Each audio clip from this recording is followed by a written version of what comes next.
So welcome again to our discussion about the MSR review. For those of you that are on this call, I'm not quite sure that I need to re-emphasize the importance and the history of the MSR. The MSR was introduced at a time of crisis. It was initially a temporary backloading solution that was then complemented by the MSR. Some of the people that were quite actors in the discussion on the MSR are with us here today. It is if you want, can be seen as an add-on at that time. It was seen as an add-on. Now it's very much seen as an integral part of the EU ETS, and a very welcome one. We can see the impact that the MSR has had, both in terms of practical functioning, but also in terms of sentiment.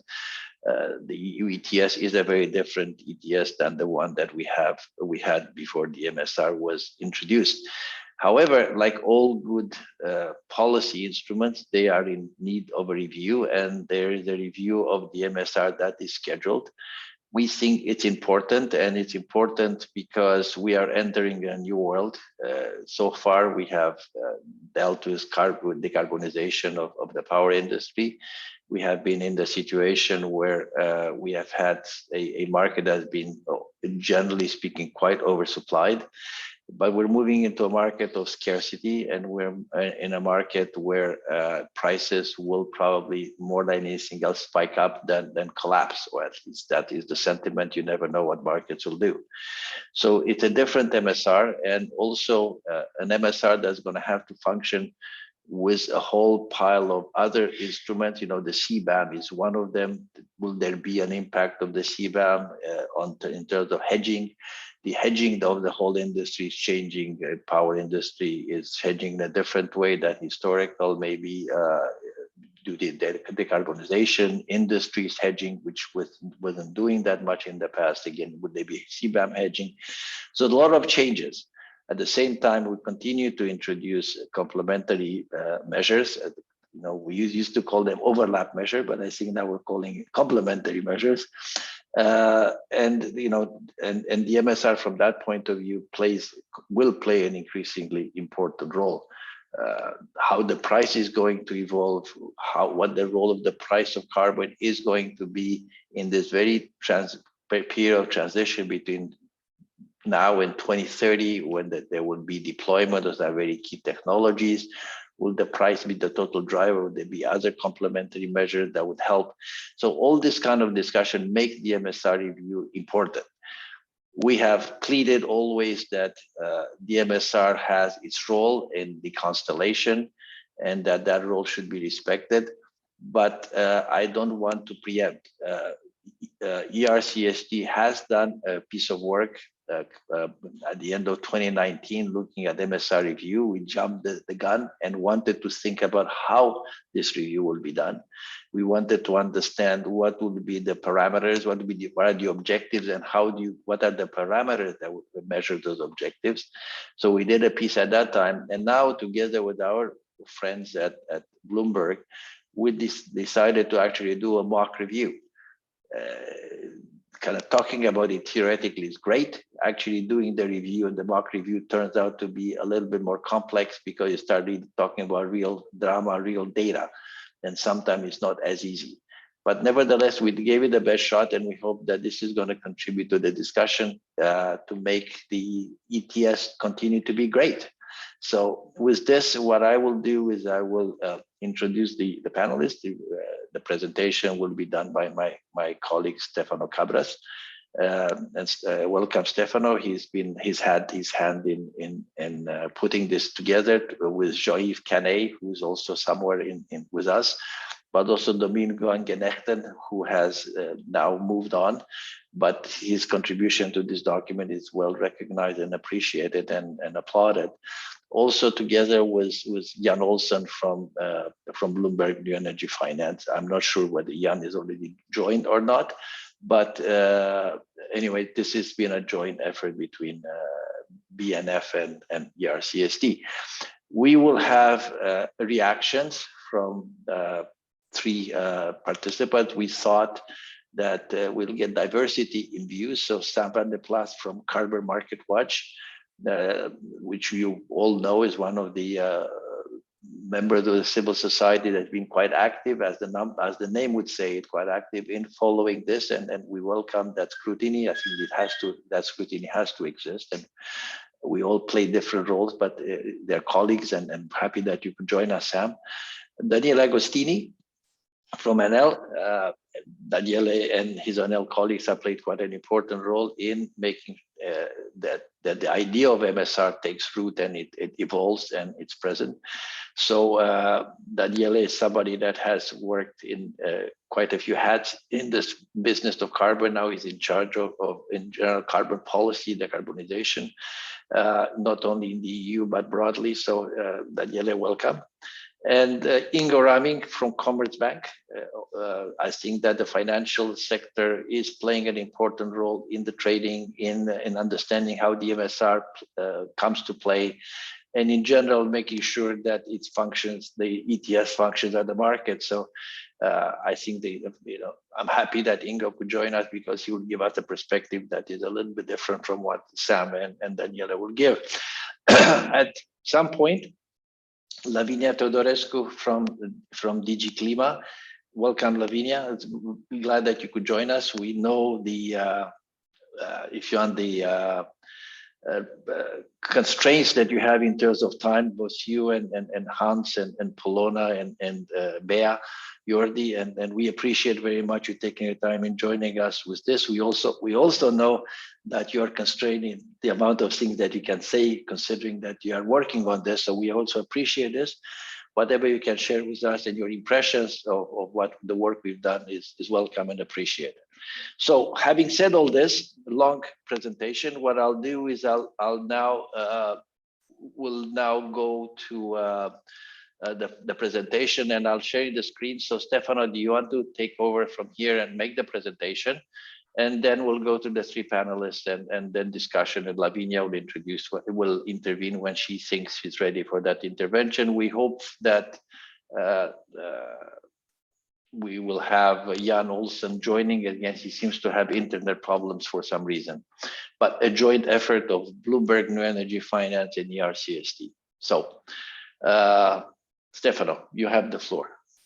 Thank you, Andrei. I hope that everyone can hear me very well. So this is the presentation of our report, the review of the market stability reserve that, as Andrei has already said, is intended to be a mock review of the MSR, waiting for the real review that will be undertaken by the European Commission. So the structure of my presentation will be the same as the structure of the report. So at the beginning, I will present what is, in our view, the MSR review, how it should be operationalized.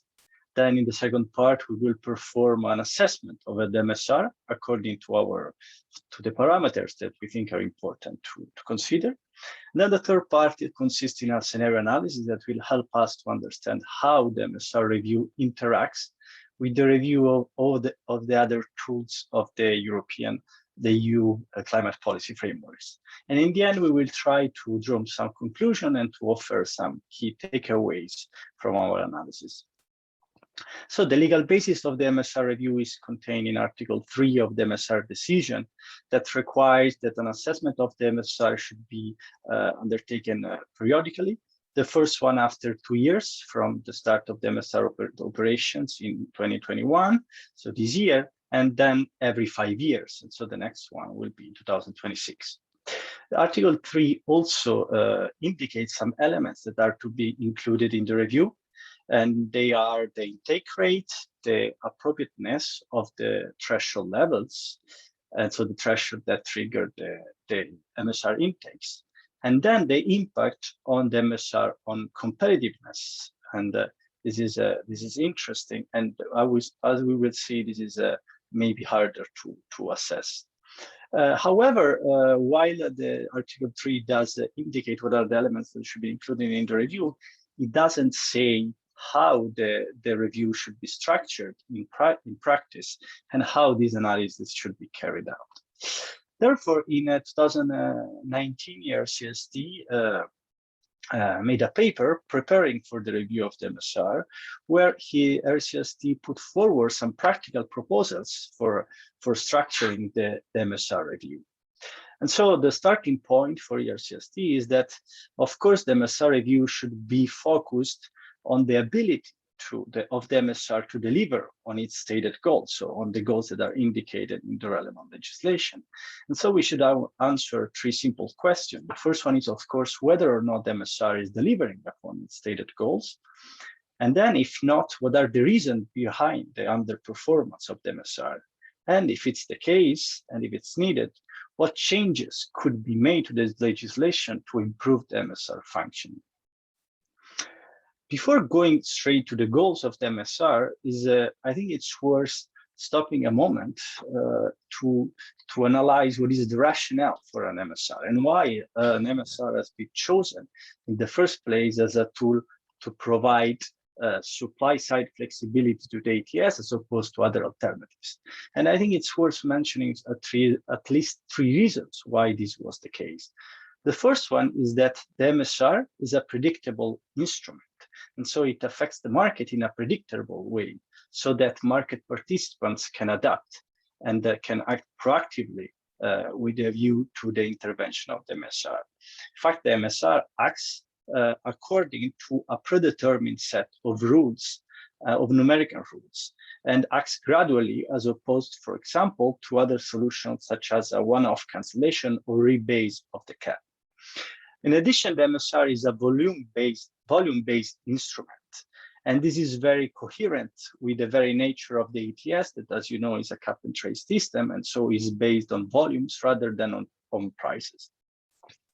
The third characteristic of the MSR that is usually not really appreciated enough is that the MSR actually emulates the other way other energy commodities balance over time in the market.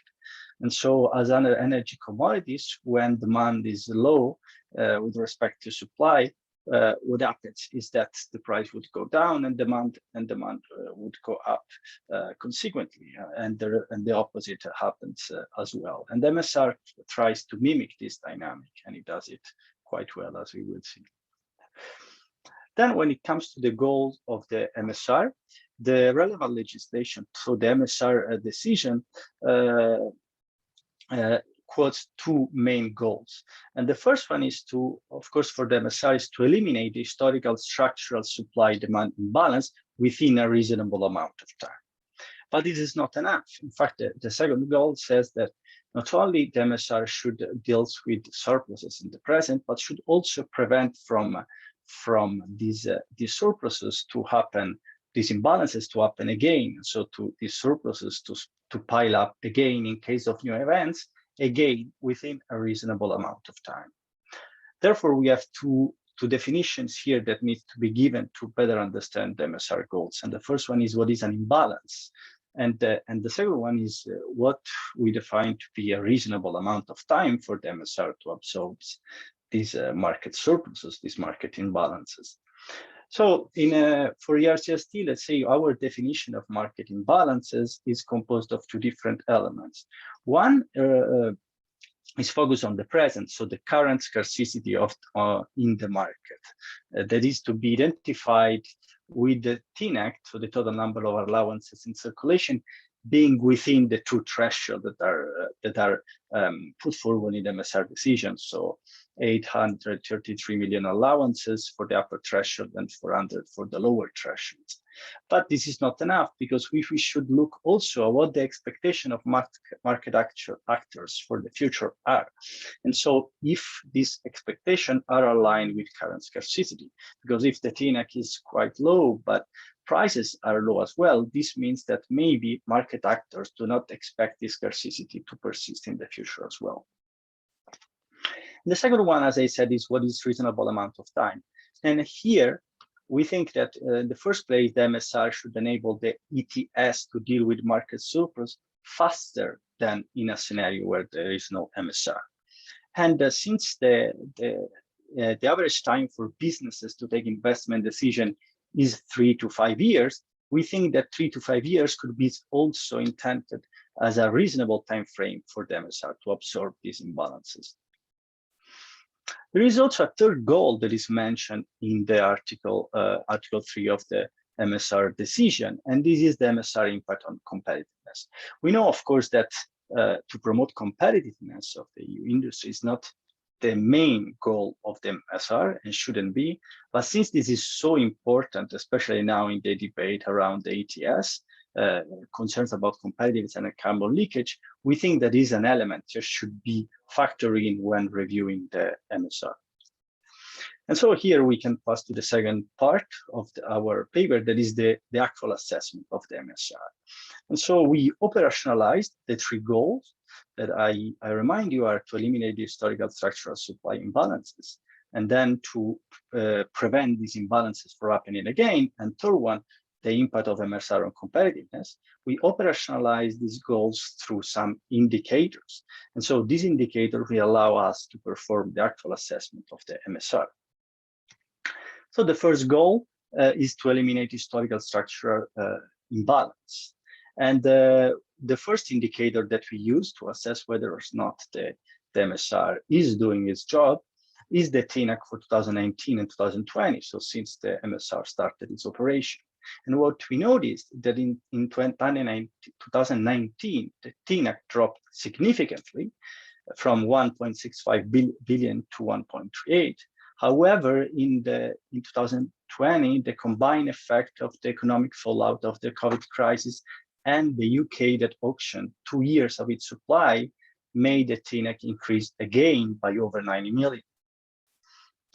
The second indicator we look at to assess the performance of MSR against its first goal is the TINAC of phase 3, so a TINAC without MSR compared to a 2019-2020 TINAC. So we are doing here counterfactual assessment. And we noticed that a non-MSR TINAC, so the counterfactual 2019 TINAC would amount to 1.77 billion, while the 2020 TINAC would amount to 2.16 billion. And this would almost be the surplus at the beginning of phase 3. Of course, here there is one important caveat, and so that the MSR through prices has an impact on emissions. And so in a more realistic no MSR scenarios, verified emission would have decreased slower, and therefore the TINAC itself would have been lower as well.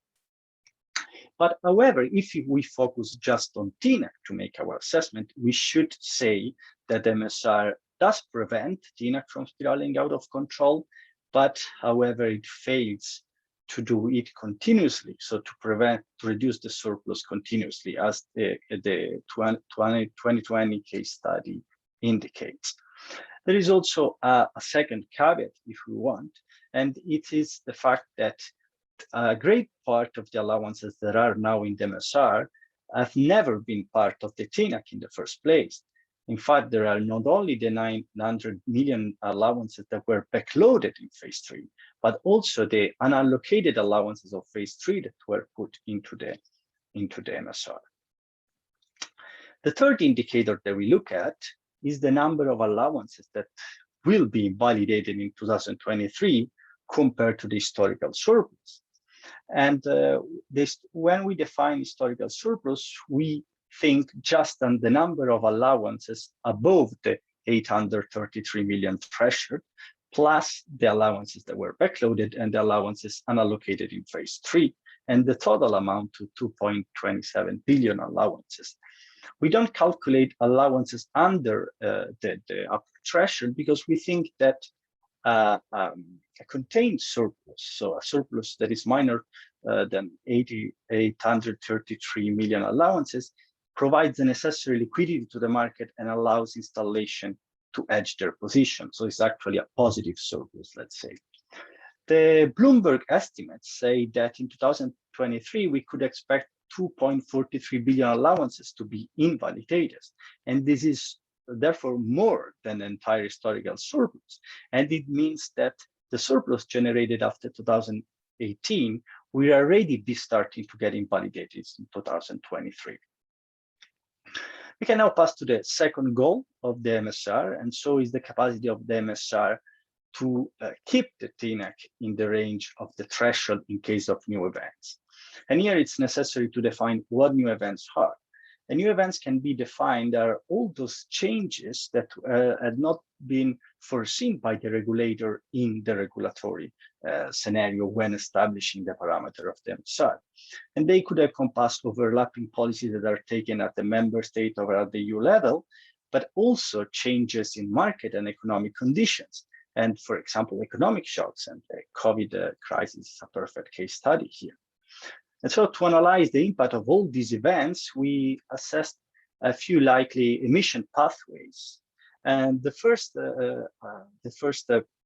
assessment what we do is that we performed a scenario, a non-MSR scenario. So we use the baseline emission pathway that was put forward by the Commission, the impact assessment for the climate target plan. And in these scenarios, total emissions are reduced by 46% by 2030, while the ETS reduces emission by 55%. And we see that without an MSR, the TNAC would have spiraled over 5 billion by 2030. So we can obviously conclude that MSR is crucial to keep the TNAC under control in this scenario, because without it, the TNAC would increase dramatically. We, after having tested the policy that we actually need an MSR, we have to be more specific and understand if the MSR is on track to bring the TNAC within the range of the thresholds. And here we tested this hypothesis against two different scenarios. And one is the current MSR parameters plus the baseline scenarios from the climate target plan that I have previously introduced. And the other one is the Bloomberg scenario that takes into account the all emission targets, and so a 43% target for the ETS law.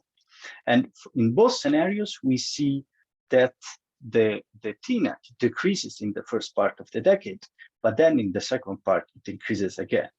And so this allows us to conclude that MSR is indeed effective in preventing the market surplus from spiraling out of control, but the current design parameters fail to contain the TNAC in the second part. The third goal that I mentioned is the impact of MSR competitiveness. And here we could look, of course, at the carbon leakage impact of carbon prices. But however, when it comes to direct costs, we should say that the impact, of course, has been limited because the industry has been largely protected by carbon leakage through free allocation. Arguably, the MSR impact could have been more significant when it comes to indirect costs due to the lack of a common harmonized European approach for indirect compensation, and to the fact that the aid intensity for indirect cost is capped at 75%. Some useful metrics to understand whether or not the MSR had an impact of competitiveness is the impact of the MSR on auction revenues. And we noticed that since the establishment of the MSR in 2019, auction revenues have increased considerably. And in the last 2 years, they generated almost as much as in the entire 2013-2018 period.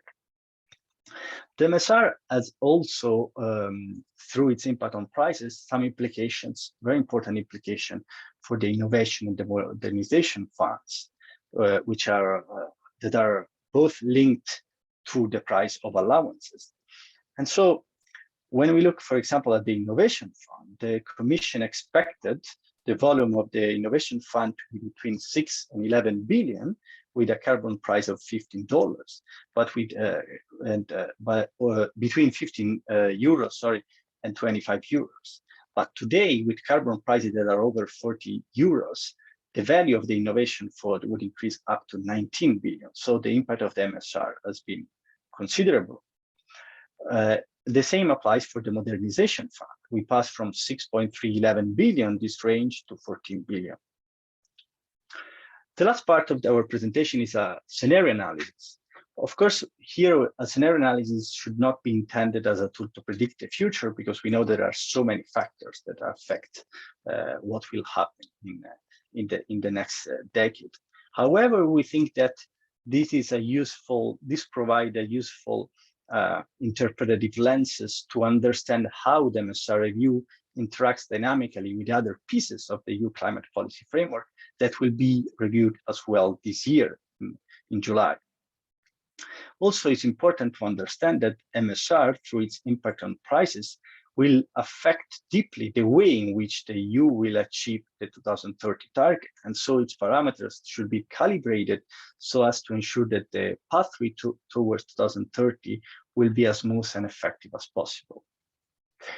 We used in this analysis, we used 4 scenarios, and these scenarios differ for their total reduction target, that is either 63 or 55% for the ETS alone. In 2 of our scenarios, we foresee a one-off rebase of the cap in 2024, and in the other 2, we do not foresee that. And so the result is 4 different scenarios. And then we tested this scenario. We tested the sensitivity of these scenarios to different MSR parameters. And these parameters can be an injection rate that changes from 24% to 12% in 24, or an injection rate that stays at 24 throughout the period. The third scenario is the most aggressive one, and is an injection rate that stays at 24 plus a threshold that lower to 600 million tons. The first thing that we looked at is prices, or carbon prices. And we noticed that with a 63% emission target for 2030, all prices in all scenarios, EUA prices will be above 100 euros at the end of the trading period. And the peak in prices, 100 to 27, is reached where a 63% emission reduction scenario is combining a 24% MSR and low thresholds. Generally speaking, we could say that a 12% MSR after 2040 is associated with a more gradual and steady increase of prices, while a higher intake rate is associated with a more irregular price path that shows different price spikes throughout the period. MSR injection, of course, are very dependent on intake rate. Here, I would just notice that without 24 MSR, there is no injection in 2019 because injections are so high previously. So with a 24% MSR, even injections are more irregular.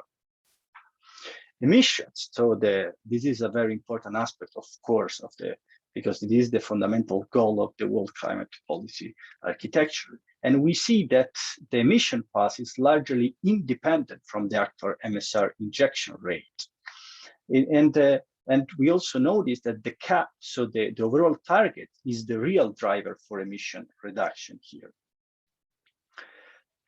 The overall target, the cap, does not only determines the amount of emission reduction, but also which and how many sectors will participate in the abatement efforts. As is shown in the graph, with a 63% target, industry is required to abate its emission by 530 million tons starting in 2024, while with a 55% target, the abatement that is required by the industrial sector is close to 0, and is again the power sector that will undertake the bulk of the emission reduction. So our analysis allow us to draw some conclusion and to offer some takeaways. The first thing is that, of course, the next years will be very, very uncertain, because many factors will affect the MSR operations. And so we concluded that the MSR will navigate it really uncharted waters, because for the first time, the ETS is asked to incentivize not only power sector emission reduction, but also industry emission reduction.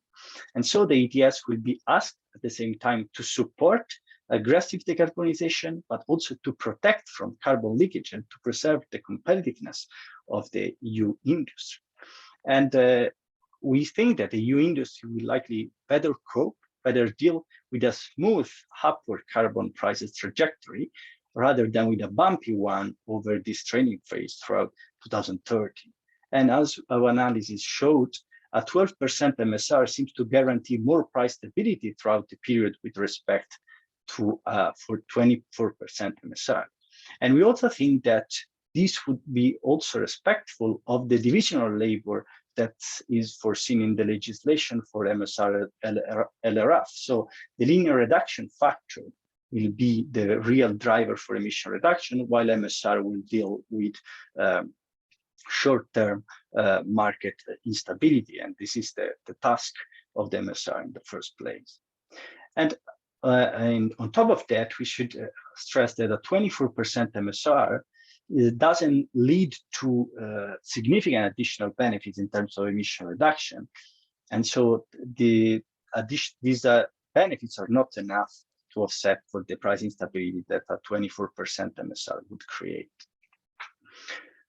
As Andrei also said in his introduction, it is likely that higher climate targets will translate into changes in hedging behaviors, with the power sector hedging less and industry hedging more. And this is, of course, going to affect MSR that operates adjusting the cap based on the number of allowances that market actors store for future use, that's called TNEC. There are also the new Green Deal overlapping policies, or complementary policies, as we want to call them, that will affect MSR intakes and ultimately the impact that MSR will have on prices. And so all of this to say that given these many unknowns, the MSR design needs to be flexible to cope with this uncertain and evolving environment. And here we propose two options that should be considered, and I would like speakers to comment upon. Should we foresee more frequent reviews? So we know that the next one will be in 5 years. Maybe we should make this time shorter so as to be more aligned with the market operational timeframes. Or we should devise maybe more dynamic parameters, so flexible intake rates that would apply just to the surplus, so above 833 million allowances. And finally, we do think that aviation needs to be included in the TNEC calculation, and it is not the case now. This is because as demand for aviation allowances in the aviation sector will increase, if this is not included, then TNEC will not reflect demand supply realities anymore. And the same applies for the ETS linking arrangement with the UK ETS and the potential new EU ETSs that could be created to introduce carbon pricing in new sectors, maritime, transport, and building, for example. And this will be crucial for the correct functioning of the MSR as well. Thank you for your attention, and I look forward for the discussion. Thank you very much. Okay, thanks, Stefano. I'm gonna stop sharing the screen. Jan, you're somewhere there. What's your, okay, I'm glad that you solved in London, you solved your internet problems. You're one of the co-authors of this report. So any comments from you that you want to add to the presentation from Stefano? And again, this is the good to see Stefano coming to bat. Absolutely. So Stefano covers most of the report really well. So I think I will contribute with some more personal reflections today. And the first is that it's clear that the MSR has been a good thing for the EU ETS, and it has brought the EU ETS back into the forefront of European climate policy, which I think is where we want it to be. So without being, we shouldn't be too harsh on the instrument. It has overall done this job really well.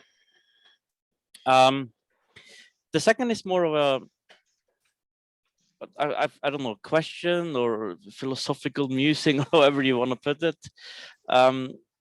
Maybe it's a weakness of our modeling methodology as well. But what I find when I run a lot of these different scenarios is that we get a market that balances around a supply that is being reduced by the MSR. So the market sort of balances around this new supply regime, which has 300 million tons less supply than we would see without MSR injections. And what that means is, at least in our modeling, and like I said, this could be a weakness of our methodology. But what that means is we get several years of MSR injections. The market sort of balances around that. Then we might hit a year without any injections, and then that becomes a supply shock. So the TNAC bounces right back up because the market has balanced around this lower supply regime.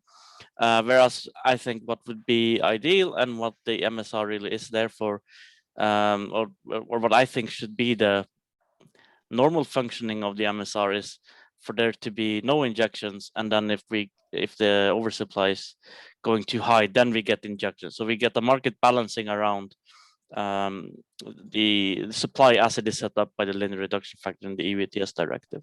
But I don't know how that would play out in reality. And like I said, it's a function of our modeling, and it's a really hard question to answer. How would the market react if we get a year or two without injections, let's say in 2024 and 2025? Would the TNAC go up again, or will we simply see emissions go up? And yeah, and that is it for me. This is not in the paper. It's just some lessons I've learned while doing a lot of modeling of different scenarios and that kind of thing. And I haven't found a way around it. To kind of get into, I haven't found a way to model the market where the standard, let's say, behavior of the market is, and supply demand balance is such that we end up in between the thresholds as a standard operation. And maybe finally, of course, we could have done more analysis on and run more scenarios on let's say a flexible intake rate depending on different levels of TNAC and that kind of thing. But I think when it comes to scenario analysis, we shouldn't really be looking too much at the results, because I mean they're useful to sort of start the discussion, but they should really not be looked at as the final answer, because they're only a modeling exercise after all. And that's it for me. Thank you very much. All right, well, thank you, Jan. It's a pleasure always working with you on the state of the ETS and this particular thing. Daniele, I think that you've been around the MSR, and your portfolio is much broader than this, but nevertheless, the ETS is probably something that historically you've always been close to. The MSR, you and your colleagues in NL have been quite active in developing the concept. Yes, thank you, Andre, and thank you, Jan and Stefano, because the report looks very interesting. I think you're hitting right on target, some of the key issues we're looking at. And I would also start, Jan, where you started. I mean, the good news is that, the toy is working. I mean, this mechanism that had a bit of a, troubled start for a number of reasons, people didn't have too much faith in it. I think it is showing that it's working. I think its peak performance was in the early spring last year when, the carbon price did get a hit, but then very rapidly regained, a pretty stable path, which shows that people were believing that the MSR was going to be able to cope with the impact of COVID in terms of emissions. And I think today we're looking at an impact of around 10% on GDP. If you translate that into 10% of emissions, we know that the size today of the MSR is relatively in good shape to handle that. Now, probably some of the sluggish recovery of the structural surplus is probably associated with this additional driver of surplus that has been moving in. And so, again, the issue here is how do we improve the mechanism and actually improve it and make sure that it works in an environment where it can perform. And I think that will be some of what I will touch in my intervention. So I think the three areas that you have identified in terms of what we look at are definitely the right ones. And the first one is the governance and triggers. And going back, to the question that you were asking, Stefano, in my eyes, the frequency of the reviews are the good one. I think it is key that the market, that regulatory decisions are incorporated as much as possible in a predictable and transparent way. So 5 years for political review of the mechanism is probably a good cycle, because it does give us the time to look at how it has been performing and how it can be improved.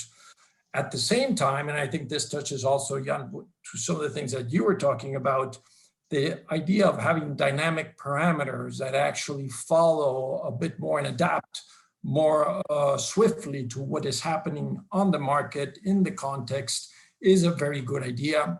We all know that some of the logic behind the parameters is not always as transparent as everybody wished. So trying to make it more transparent and incorporating some of that dynamic spirit into it is very important. Andre, as you mentioned, my realm has expanded from carbon regulation to wider policies. And if we look at what happened, for instance, in the renewable energy space, we do see there are mechanisms where incentives get adapted in real time depending on market developments. And if they're credible, I think they can be very effective, and it's something that we should definitely be thinking about. So again, I think the governance is very important. And that same credibility in the governance, it also refers to how well are we doing with that structural supply surplus. And of course, as we said, we may be a bit slower than we hoped in dealing with it. We are all talking about this possibility of rebasing. Frankly, I get a bit uncomfortable. Rebasing, again, is shifting more towards an arbitrary political intervention, not based in a predictable way. And I think today, some of the behavior that we're seeing today on the market in terms of the price shooting up is also this uncertainty over whether this rebasing will happen or not. It's more an on-off decision, very polarized. And if this is put on the table, it will probably be with us until, for the next couple of years, until the negotiations are actually closed. So in terms of governance, we definitely think that we believe in the markets. We need to make sure that these regulatory tools are as transparent and predictable as possible. And we'd be rather seeing, adjustment to the governance rather than one-off type of rebasing, although it is very tempting because it's sort of, you eliminate the problem.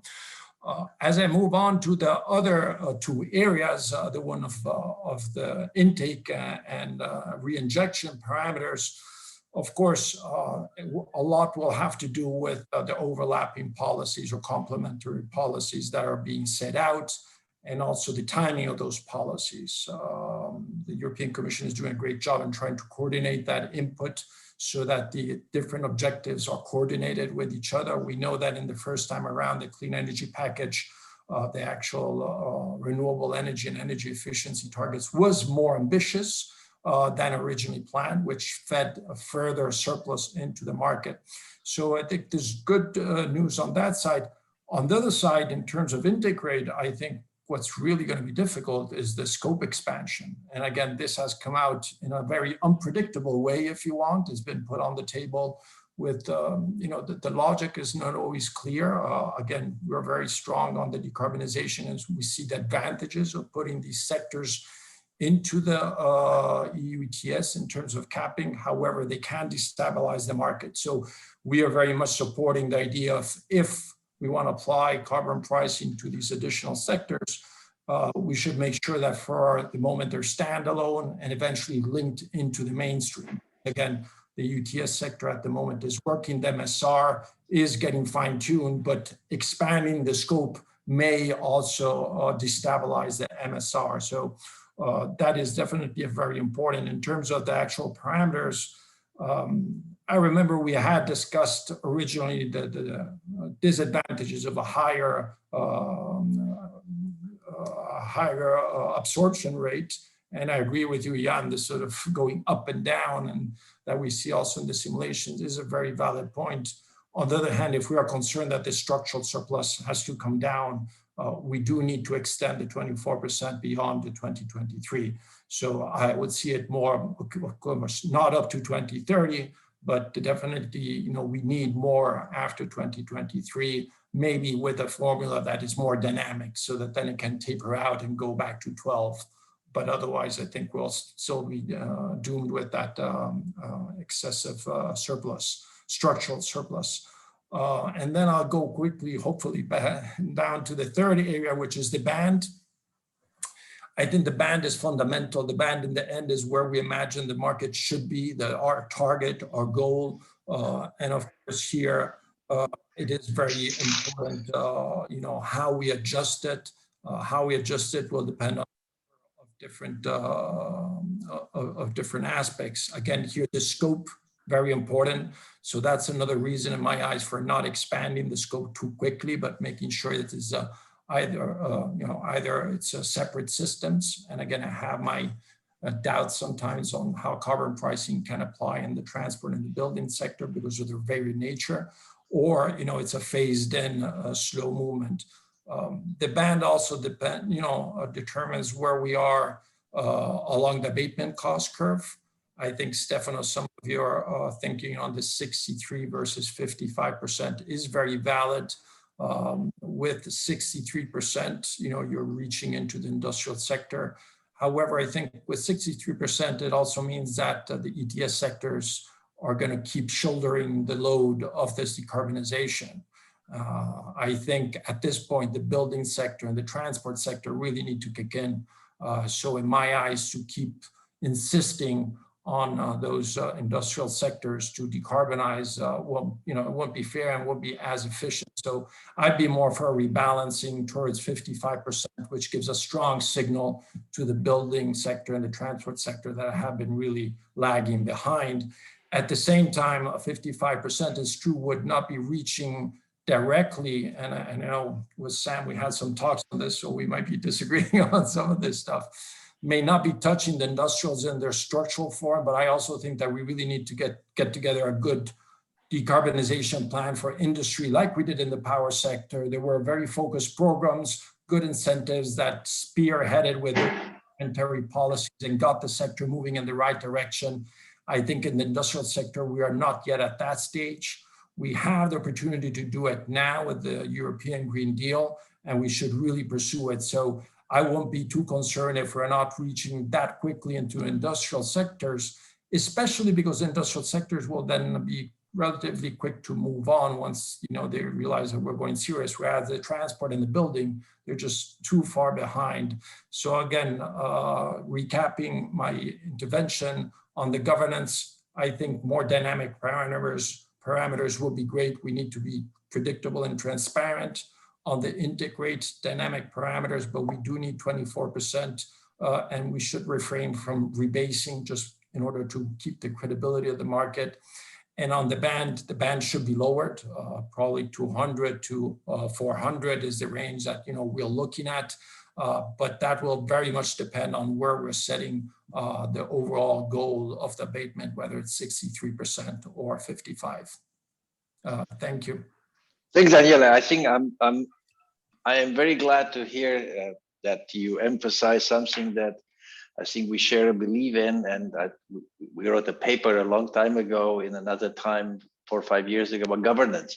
The importance of governance is stable and predictable. I think the predictability comes from governance, not from predictability, which doesn't take about stability or certainty doesn't exist in life, but the predictability in governance is what makes us be able to act in a rational way, or at least semi-rational way. So thank you very much for that. Ingo, I think I saw you smiling when people spoke about stable markets, but I'd like to hear that. First of all, thank you very much for the invitation and sending out the great report, and thanks to the previous comments that were, of course, excellent.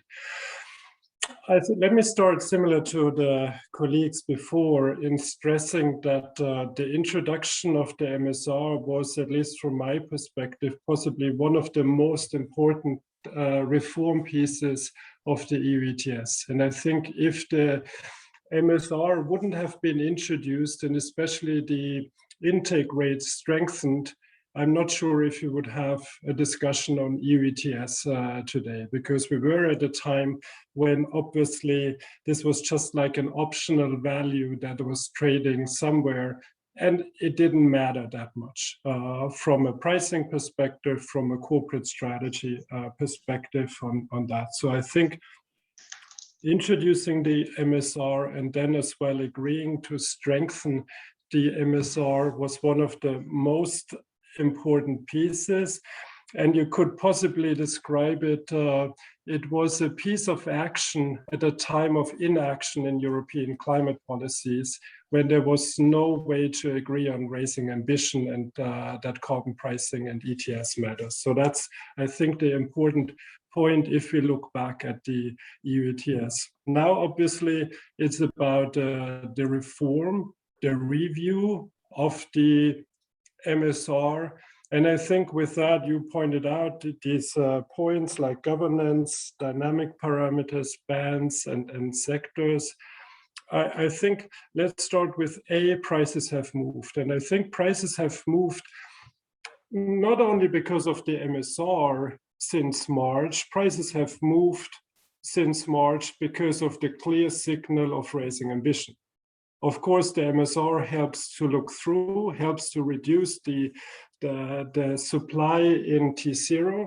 But I think the main point that I would believe most people look at is at the potential scarcity towards in 4.5 towards end of phase 4, driven by the very ambitious climate targets.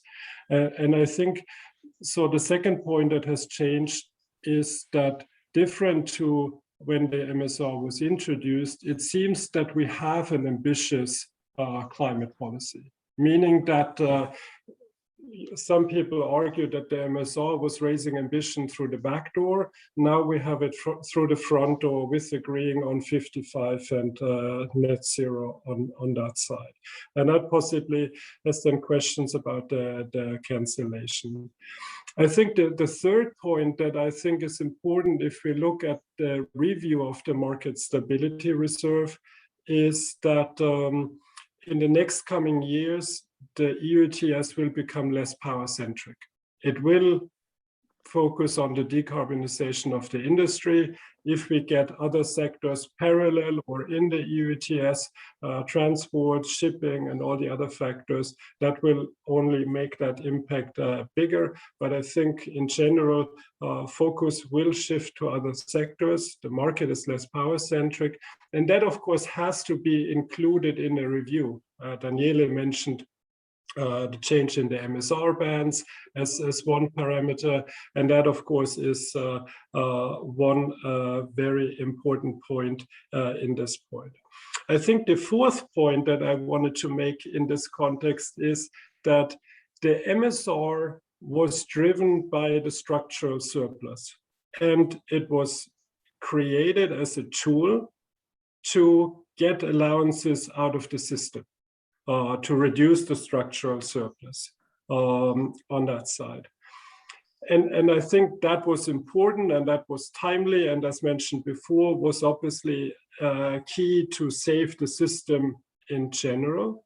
The question, if you look into the next 10 years, is that still the case? Or should we as well, especially when we talk about competitiveness and all this kind of discussion, when colleagues from the industrial side focus on the issue of volatility in the market? Because, I mean, we have on the one side the trend, and the trend is clear, and that's what people can deal with. The questions from many industrials, obviously, the volatility in the system. And so from that perspective, and again, this is more a question, is it correct that the steel or that the system works primarily with let's say demand shocks, i.e. a structural surplus kind of issues? Or is discussions on safety valves also something that should be included in this discussion, talking about competitiveness discussion and so on? And of course, that will matter even more if prices get even higher, if there's less free allocation. But of course, it matters as well than the CBAM. Question, should investor flows be included or not in the TNAC? How should we deal with those kind of issues in this context? Again, if there's a small part, and this is of course not a matter, if that would be structural investments, then of course this is something that at least should be discussed And this is not an argument for or against, it's just a matter that there is a slight change in the structure of the market, and should that be included in that discussion. So from that perspective, on the points that were put out, governance and review, fully agree that 5 years, it shouldn't be too often, because it makes sense to have this predictability, as you were just discussing on that point. With regard to the more dynamic parameters, in general, if you try to create too many parameters, it's typically not the best thing, because it gets too complex. The only question that I would have is, would it make sense to look, all the parameters are dealing more with the demand side, i.e. that you increase the structural surplus. Does it make sense as well to look at the other side? So what happens if you would get this price spikes or those kind of issues? Or do we just say it's a market and therefore it should function like that, which is perfectly fine for me, but I think it is something that should be discussed in such a review, what it should deal with. With regard to the supply bands or the bands, absolutely the system will change. And with that, there is possibly less what we called in the past natural demand from power companies, less long-term hedging. Therefore, this has to be adjusted. Possibly as well take into account that industrials will possibly hedge very differently to power companies on that side. So how should that be included? Agree on the discussion on sectors, possibly a parallel scheme in the beginning to live and learn might make more sense on that side. And I think that would be my intervention. So to sum it up, I think in general, the MSR was a key part to reform the EU ETS and make it relevant. The review is a great chance to look at it, to look as well at the market, how it has changed since then, to look what do we expect, how the market will develop in the future, and therefore timely discussion. Thank you very much for the chance to join. Thank you, Ingo. Let's hear from Sam, and then we can go to discussion. And at that point, I'll ask the participants to raise their hand and for interventions. Sam. Thank you, Andre. Good afternoon, everybody. It's a pleasure to be here, and thanks a lot for the invitation. Congratulations on the second iteration of this report.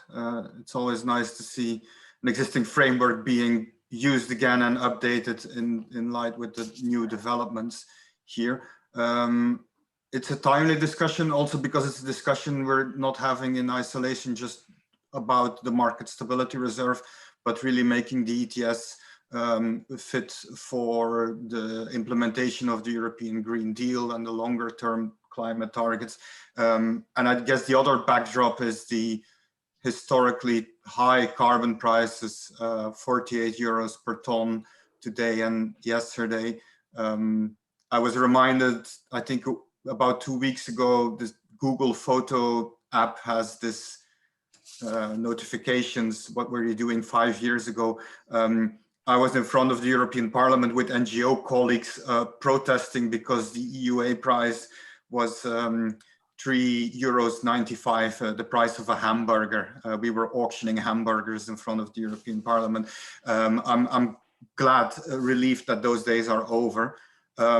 But when we are talking about the market stability reserve review, I think it is important to learn from history. And historically, we have consistently underestimated power sector decarbonization in the EU ETS. And this has been one of the contributors of oversupply in the past. And indeed, it has taken us many years to design the tools to deal with that. A year and a half ago at Carbon Market Watch, we've been busy looking at more detail. What do the current coal phase out plans in European member states mean for new oversupply coming to the market? And that is regardless of what the carbon price says or does in these member states. Those are decisions based on diversification of the energy mix, air quality, security of supply, etc., etc. In the member states where coal phase outs are taking place and have been decided already, we see more than 2.2 billion allowances. This is the gross volume coming or remaining on the market. Now, if that's strengthened by stronger climate targets, higher carbon price signals, there was very relevant assessment coming out yesterday from the Potsdam Institute for Climate Research, basically showing that higher climate ambition scenarios could lead to the complete phase out of coal and lignite in the European energy mix by 2030. Now, if that becomes reality, then the market stability reserve will seriously have to hit the gym and be strengthened. Our recommendation is to look at withdrawal rates above 24%, preferably 36%, and implement that sooner rather than later. In combination with that, also the consideration of a type of vintage clause for allowances which have been in the market stability reserve over a period of 5 years. They can be cancelled and withdrawn permanently. I'm not too worried about the implied volatility in case of higher withdrawal rates. I'd like to understand that better from the modeling which has gone into this report, but it seems to be an effect of all other things being equal, that there might be some up and down, but typically carbon prices are volatile, depend on weather predictions, depend on gas prices, depend on speculation on the market. So I wonder if that signal could still be detected when you would factor those things in. I'd like to say a couple of words on the thresholds as well, because it's been a long-standing debate, and the more and more I look at it, the more and more I get confused about this notion of having a certain positive surplus or necessary liquidity in the market.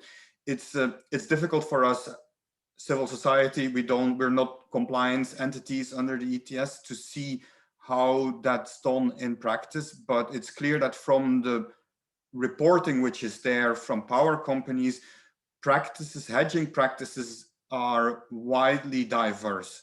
And regardless of what the right numbers are, it's clear as the power sector decarbonizes in Europe, and again, my assessment is that happens and should happen sooner rather than later, those demand for hedging will go down substantially.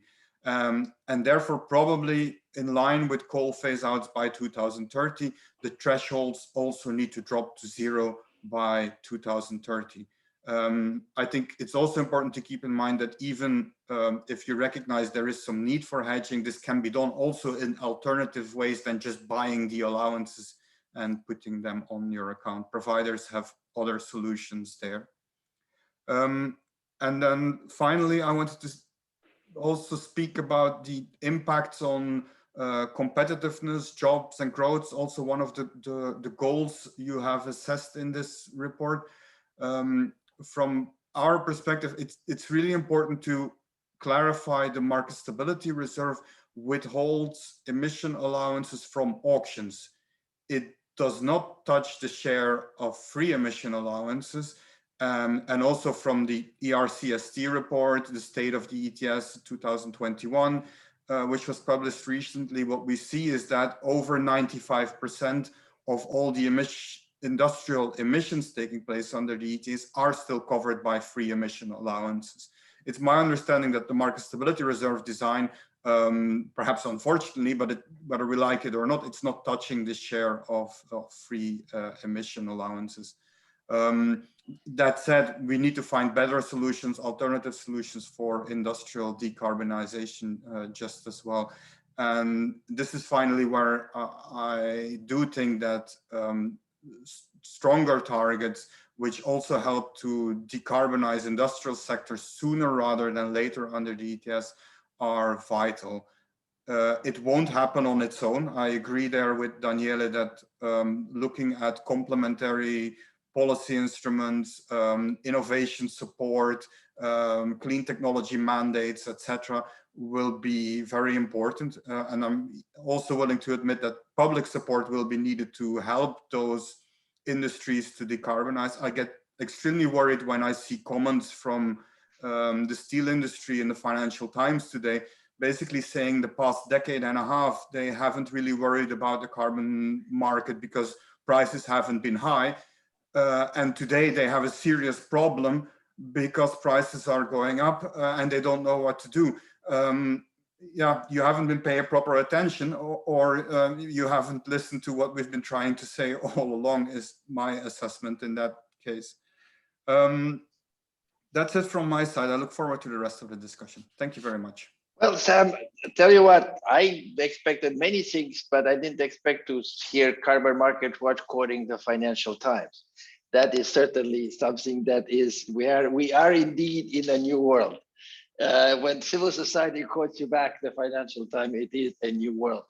Now, I would like to, as somebody who's moderating this session, I think it's interesting, report, obviously, since we're putting it out, we think it's got value and it's good analysis, but we also appreciate a nice word and your reaction to this.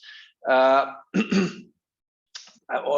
urging people to raise their arm if they have questions and try to make questions as opposed to give their own version of the of what they would like to see in the MSR, because that's not the purpose of this session. There will be other sessions we can do this.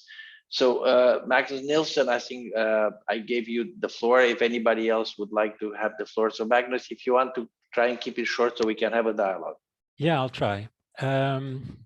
I am a bit surprised that you... Can you introduce yourself briefly? Yeah, Magnus? hi, I'm Magnus Nielsen. I did actually a study on the MSR and the future of it for the Swedish Environmental Protection Agency. And I'm a bit surprised that there is so little questioning of the future of the MSR. It has been an excellent tool to get rid of the structural surplus. That's obvious, but do we really need it? I have to say 2023, or actually the cancellation mechanism has been a good tool. There have been some studies on what has caused these rising prices, and the conclusion is that maybe the strengthening of the linear reduction factor has been more important for that than the MSR. I also disagree that the MSR is predictable. You could just as well say that it increases some of the imbalances. This September, from this September, we will have a drastic increase in the intakes due to the low emissions 2020. And I think the long-term challenge is rather that we have to reduce the issuance level down to something like 750 million by 2030. And the real challenge is to make the road down to, say, 750 as smooth as possible. And with such a low issuance level, I don't see any real risk of a reappearance of a structural surplus anymore. So I'm surprised this isn't discussed at all, it seems to me. Thank you. Thank you, Magnus. I see some Q&As from Michelle Lewis and Daryl MacArthur, but I would urge them to, if possible, to raise their arm if they want to make the intervention. I have a reply for.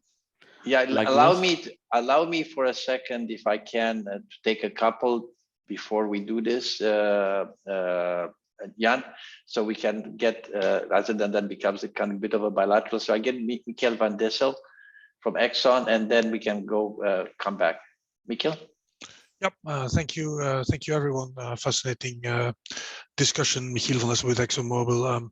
First disclaimer, I am not a specialist on MSR by any stretch of the imagination, so I was trying to follow, but there's one question first I'd like to ask, probably for Stefano, and just wondering, I noticed at some point in time you were kind of quoting price levels based on certain scenarios. And I was just wondering, is that done as a kind of delta versus now? Is it based on some kind of fundamentals? Because I think I do agree with things said by Ingo and also alluded to by Sam before, that the price appears certainly today, right, really to be driven by the market's expectation of future scarcity rather than any kind of fundamental supply balance. So that's just a question: how do you do that?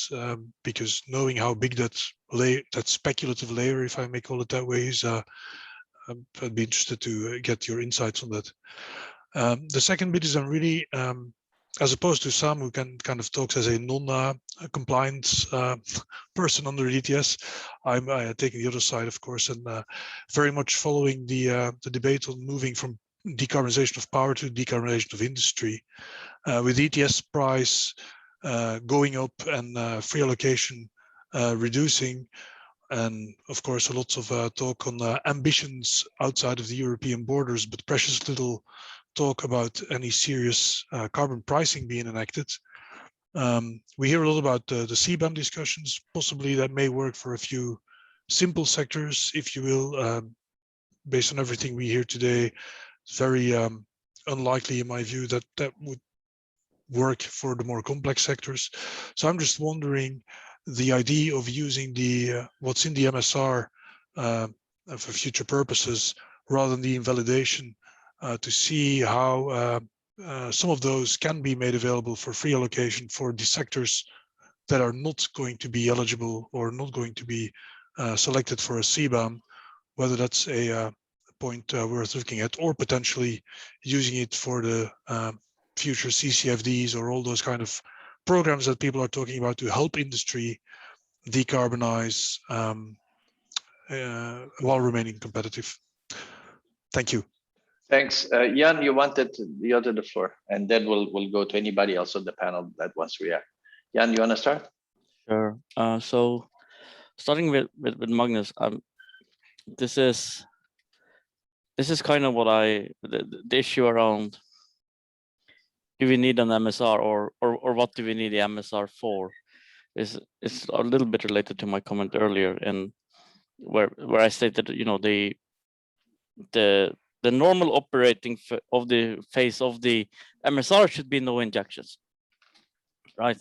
But again, with I struggle to get there when I model. The only way I can do that is to increase the 833 threshold to, let's say, 1 billion or 1100, to have as few years as possible with injections. But I think we all agree that we do not want to go in that direction, if anything. And with the Michel, was it? Sorry, yeah. if I pronounce your name wrong. Yes. I did most of the modeling for this, and the pricing algorithm is based on the marginal abatement cost of, well, the abatement cost of the marginal abatement that's needed to balance the market any given year. What's in there in terms of speculator activity is simply a flat assumption for how much investors are holding at any time, which obviously do not reflect reality at all. I think you can have many ways to model this market. One of them being, you know, short term, you can base it on weather and gas burn and coal burn and that kind of thing. You can also try to bake in some more speculative, some more advanced algorithms for how specs behave. But at the end of the day, our methodology is based on a marginal abatement cost curve and what's required to balance the market. And I think the advantage with that approach is that at least when you get the results, you don't have too much baked into it, so you can understand it and interpret it in a sensible way, and you do not get too many, let's say, behaviors or results that you look at and you think this makes no sense, and you can't explain why it makes sense or why it doesn't make sense. So yeah, we try to stay away from the black box approach to modeling and instead have models that we can understand with the, you know, with the rightful. I mean, you could rightfully criticize that as being somewhat simplistic, but at the end of the day, you can't model the world, and we need to understand what we're doing. So that's it for me. Thank you. Ingo, did you want to come in? I don't know whether, and I think Daniele and Sam. Yeah, I can quickly comment. So I think to the first question, do we still need the MSR? Valid question, and that's part of a review. Is the mission accomplished? Yes or no? I would believe that we still need such a mechanism. I would believe that possibly there is some changes required, as always. I mean, we have the first experiences established. And I think the point you alluded, and I think as well, Michael, alluded to the volatility. If you are in a world like we have been in 2020 with the virus, with the impact on the economy, and then a rapid, let's say, and hope that the economy goes back in full force, then of course that has a factor that might create volatility in the market. And that's, of course, then something where I said possibly something to consider. And again, I'm not sure if there's the possibility to find a way with the safety valve discussion. I don't know, because ultimately it should be a simple way, because otherwise no one understands it, and then it gets too complex, and then we're back in some kind of central bank for the carbon market discussion that I think not too many people want. So I think all of those things need to be considered and put the MSR on the base where we are right now. You know, Ingo, the first board meeting of AIDA, when I just left another job and I took the AIDA job, and there was a gentleman, when it was just Charles Nicholson, that first question he asked at the beginning of the board, do we still need the organization? And I said, holy, you know, what did I do? I just joined this organization. So yes, indeed, that is for anybody who is an objective observer and a rational observer, that is the fundamental question on any activity. Daniele, and then Sam. Yeah, just wanted to clarify, you know, one of my earlier interventions when I was talking about dynamic parameters, I didn't mean making the mechanism more complicated, because I think it's, you know, good as it is. You know, it's got 3 or 4 parameters, and that's as many as you need. I meant setting out variables that influence decisions over how those parameters would behave. And so again, you know, one of them is obviously the level of expected hedging and things like that. So I think making it more transparent in that way rather than adding complexity. That was just to sort of clarify on the dynamic parameters in terms of complication. In terms of MSR existence, you know, I have to say I disagree, Magnus, with your view. I think it would be nice. Again, I'm part of the approach: the simpler, the better. And in that sense, I think the MSR is pretty simple compared to what it tries to do. As a person, again, who's handling policy and regulation, not only across policy areas, so carbon, climate, renewables, energy efficiency, security of supply, but also across government levels. So, you know, the UNFCCC, EU region, national governments, local governments. I can assure you that that type of interaction is always very unpredictable. So that smooth path that we would like to see never happens, because you have sudden accelerations. So at the European level, again, we often are caught in the danger of thinking only climate, but there are a lot of people who, you know, climate is not a priority. And we can see that renewable energy and energy efficiency targets were more ambitious than the greenhouse gas target. So that's already telling you that I am in the renewable energy community. And, you know, they think of climate, but they think of also of a lot of other things. And security of supply is also, you know, topmost on their agenda. Energy efficiency first. They mean energy efficiency first, forget climate. It's all about energy efficiency and circular economy. So in that sense, you will always have, compared to the cap, you will always have policies and other policy areas at the European level who will be coming in, driving substantial abatement. That abatement may be causing surplus, or maybe also, you know, causing deficit. Electrification could go in the other direction. And so to have MSR that is able to adjust to different policies coming in, economic cycles, as we've seen with COVID, is a good thing. As Jan said, I mean, the perfect thing is when we have the surplus within that band, no injection, just going smoothly, and that's my ideal scenario, and that's how it should be.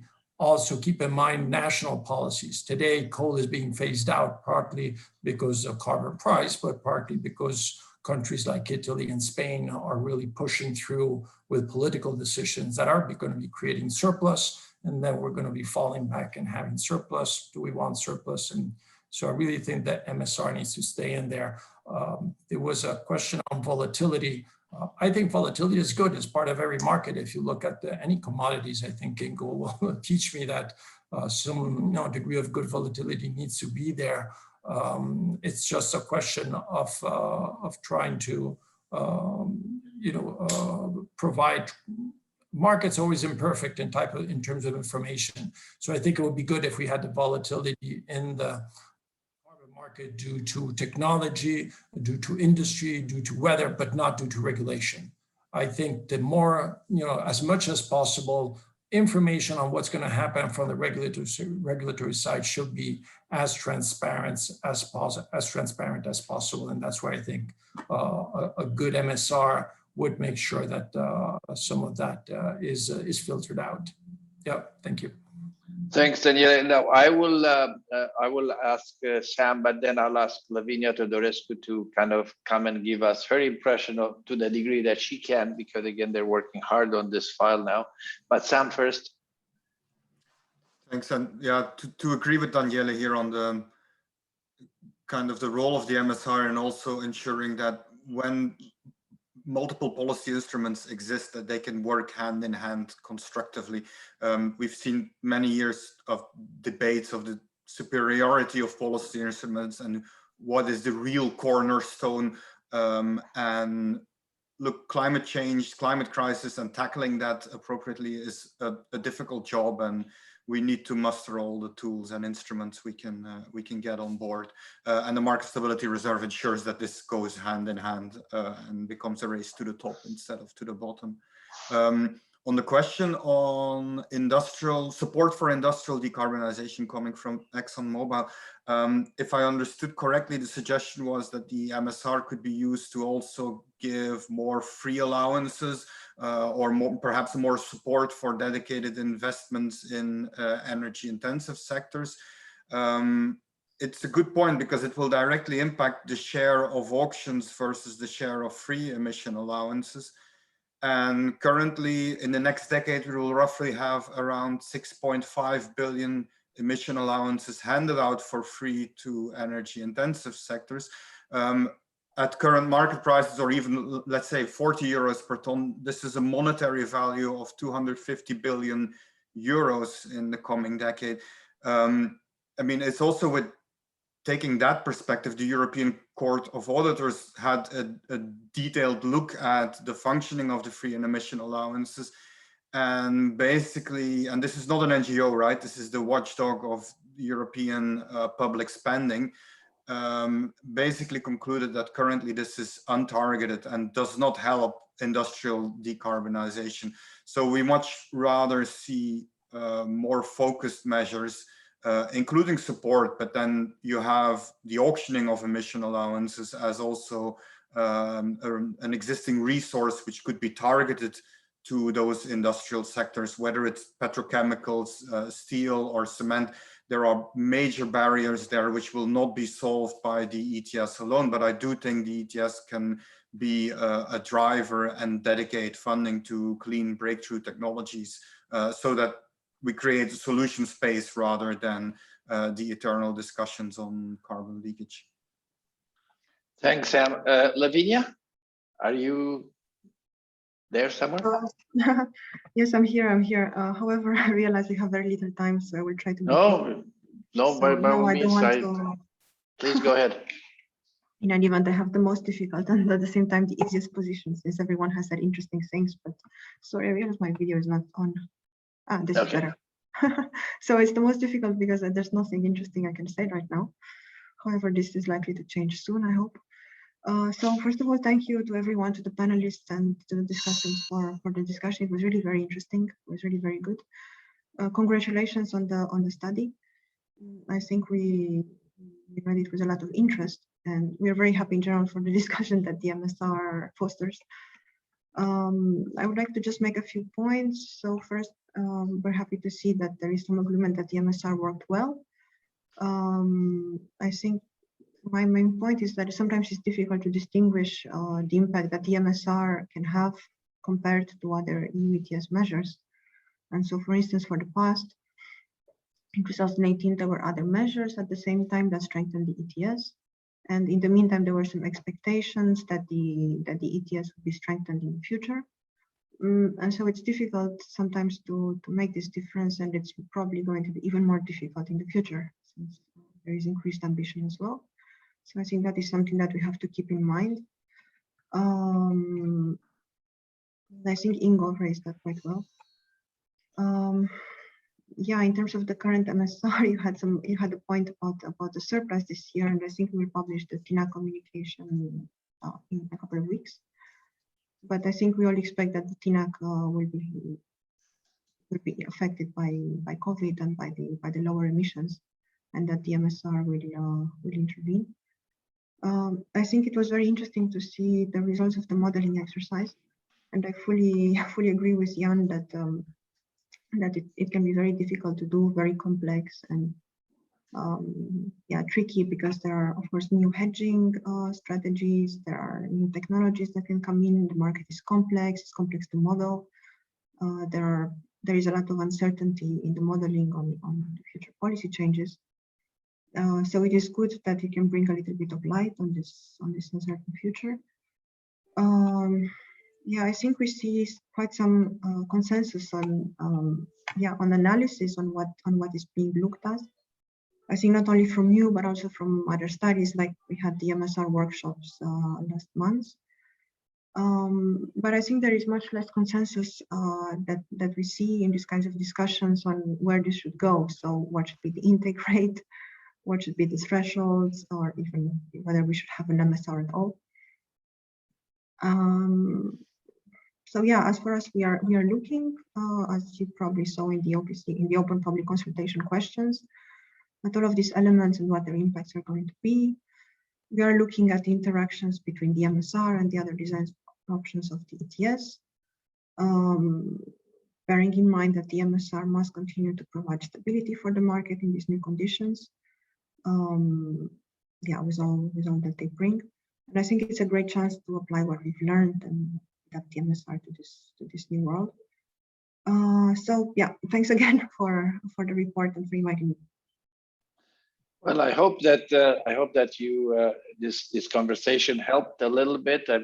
I know that you are reaching towards decision points, and you know it's going to become a kind of straight line at some point, but it's still a number of issues that probably need to be ironed out. So we hope that this was useful. We struggle to provide something that is realistic, but also show the options and some of the impact of some of the decisions that exist. Clearly, there seems to be some consensus around the stable of governance, of being stable, and the governance that would recognize the changing nature of this of this market, but at the same time not doing one-off. I think that is an important element. So again, happy to continue to provide whatever support and whatever thinking we can in this process. Wanted to thank all of you for participating. First of all, Jan and the other authors of this report. It's been interesting working together. And also the panelists, Sam and Ingo and Daniele, again, appreciate. I know everybody's happy, everybody's very busy. I know everybody's fed up with Zooms, but nevertheless, I think it provides us the only way right now to make a contribution to a really important debate for the future of all of us. Thank you, and we'll stay tuned. We'll have more. Thank you. Thank you, Andre. Thank you very much. Have a nice day. Bye-bye. Bye-bye. Bye-bye. Bye-bye.